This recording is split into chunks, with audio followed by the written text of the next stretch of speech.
Parappana Agrahara police ಠಾಣೆಯಲ್ಲಿ ಈಗ 3 FIR ದಾಖಲಾಗಿದೆ. ಜೈಲು ಸೂಪರಿಂಟೆಂಡೆಂಟ್ ದೂರಿನ ಆಧರಿಸಿ 3 ಎಫ್ಐಆರ್ ದಾಖಲಾಗಿದೆ. ವಿಷಯ ಅಂದ್ರೆ 3 ಎಫ್ಐಆರ್ ಗಳಲ್ಲೂ ದರ್ಶನ್ ಆರೋಪಿ. ದರ್ಶನ್,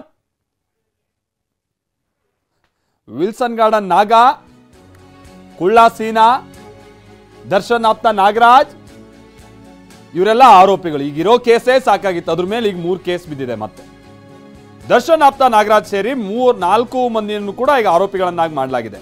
ಏನೇನ್ ಕೇಸು? ದರ್ಶನ್ಗೆ ಸಿಗರೇಟ್ ಕೊಟ್ಟಿದ್ದಕ್ಕೂ ಎಫ್ಐಆರ್ ದಾಖಲಾಗಿದೆ.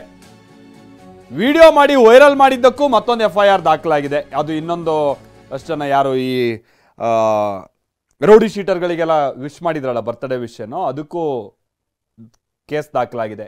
ಸಿಸಿಬಿ ದಾಳಿ ವೇಳೆ ಈ ಬಾಕ್ಸ್ ತೆಗೆದುಕೊಂಡು ಹೋಗಿದ್ರಂತಲ್ಲ, ಈ ರೂಮ್ ಎಲ್ಲ ಕ್ಲೀನ್ ಮಾಡಿ ಬೆಳಗ್ಗೆ ಸಿಸಿಬಿ ಅವ್ರು ಬರ್ತಾರಂತೇಳಿ ಸಂಜೆನೆ ಎಲ್ಲ ಕ್ಲೀನ್ ಮಾಡಿದ್ರಲ್ಲ, ಅದಕ್ಕೂ ಸೇರಿ ಒಟ್ಟು 3 ಎಫ್ಐಆರ್ ದಾಖಲಾಗಿದೆ.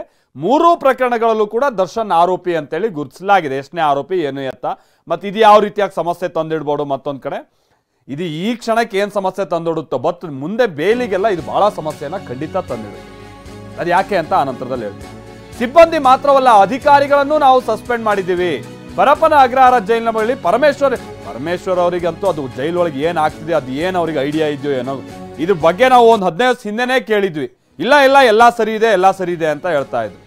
ಈಗ ನೋಡ್ರೆ ನಿಮ್ಗೆ ಹೇಳಬೇಕು ಅಂತ ಅಂದ್ರೆ ಎಷ್ಟೋ ಹಾಸ್ಟೆಲ್ಗಳು ಸ್ಟ್ರಿಕ್ಟ್ ಇರುತ್ತೆ, ಮೊಬೈಲ್ ಇಟ್ಕೊಂಬಾರ್ದು ಮತ್ತೊಂದು. ಇದು ಹಾಸ್ಟೆಲ್ಕ್ಕಿಂತ ಕಡೆ ಆಗೋಗಿದೆ. ಇದು ಬರೋರೆಲ್ಲ ದರ್ಶನ್ ಹತ್ರ ಬಾಸ್ ನಮ್ಮ ಹುಡುಗಂಗೊಂದು ವಿಶ್ ಮಾಡಿ, ಅವ್ನು ಹೆಂಡತಿ ಕಳ್ಸಿರೋದಂತ ಫೋಟೋ ತೆಗೆದ್ಬಿಟ್ಟು ಅವ್ನು ಯಾರೋ ಮೊಬೈಲ್ ಹಿಡ್ಕೊಂಡಲ್ಲಿ ಓಡಾಡ್ತಾವನು. ಹಿಂಗೆ ಕಂಡೋರ್ ಕೈಯಲ್ಲೆಲ್ಲ ಮೊಬೈಲ್ ಹಿಡ್ಕೊಂಡು ನೋಡ್ರೆ ಪರಮೇಶ್ವರ್ ಅವ್ರು ನೋಡ್ರೆ ಬಹಳ ಸ್ಟ್ರಿಕ್ಟು ಅಂತ ಹೇಳ್ಕೊಂಡಿದ್ರು. ಈಗ ಬರೀ ಪಾಪ ಅಲ್ಲಿ ಇನ್ಯಾರು ಪಾಪಿ ಪರದೇಶಿಗಳನ್ನ ಇವರು ಸಸ್ಪೆಂಡ್ ಮಾಡಿದಾರೋ ಗೊತ್ತಿಲ್ಲ. ಯಾಕಂದ್ರೆ ಅವ್ರುಗಳೇ ಸುಲಭವಾಗಿ ಸಿಗೋದು, ಯಾರು ಈ ಗೇಟ್ ಕೀಪರ್ಸು, ಸೆಕ್ಯೂರಿಟಿಗಳು, ಕಾನ್ಸ್ಟೇಬಲ್ಗಳು. ಇಲ್ಲೂ ಅಧಿಕಾರಿಗಳನ್ನೂ ಮಾಡಿದ್ದೀವಿ ಅಂತ ಹೇಳ್ತಿದ್ದಾರೆ. ಅದು ಎಷ್ಟು ಸತ್ಯಾಸತ್ಯತೆನೂ ನೋಡಬೇಕಿದೆ. ಪ್ರಿಲಿಮಿನರಿಯಾಗಿ ಆಗಿರುವಂಥದ್ರ ಯಾರು ಸಿಗರೇಟ್ ತೊಗೊಂಡು ಬಂದು ಕೊಟ್ಟರು, ಯಾರು ಟೀ ತೊಗೊಂಡು ಬಂದು ಕೊಟ್ಟರು, ಕುರ್ಚಿ ಯಾರು ತೊಗೊಂಡು ಬಂದು ಹಾಕಿದ್ರು, ಇದೆಲ್ಲವನ್ನು ಕೂಡ ತನಿಖೆ ಮುಂದುವರಿಯುತ್ತೆ. ತನಿಖೆ ಪ್ರಿಲಿಮಿನರಿಯಾಗಿ ಆಗಿರುವಂಥದ್ರಲ್ಲಿ 3 ಎಫ್ಐಆರ್ಗಳನ್ನು ರಿಜಿಸ್ಟರ್ ಮಾಡಿದೆ ಅವ್ರ ಮೇಲೆ.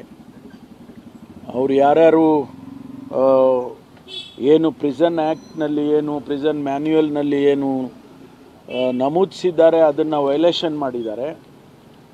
ಅದಕ್ಕಾಗಿ 3 ಎಫ್ಐಆರ್ಗಳನ್ನು ರಿಜಿಸ್ಟರ್ ಮಾಡಿದ್ದೇವೆ.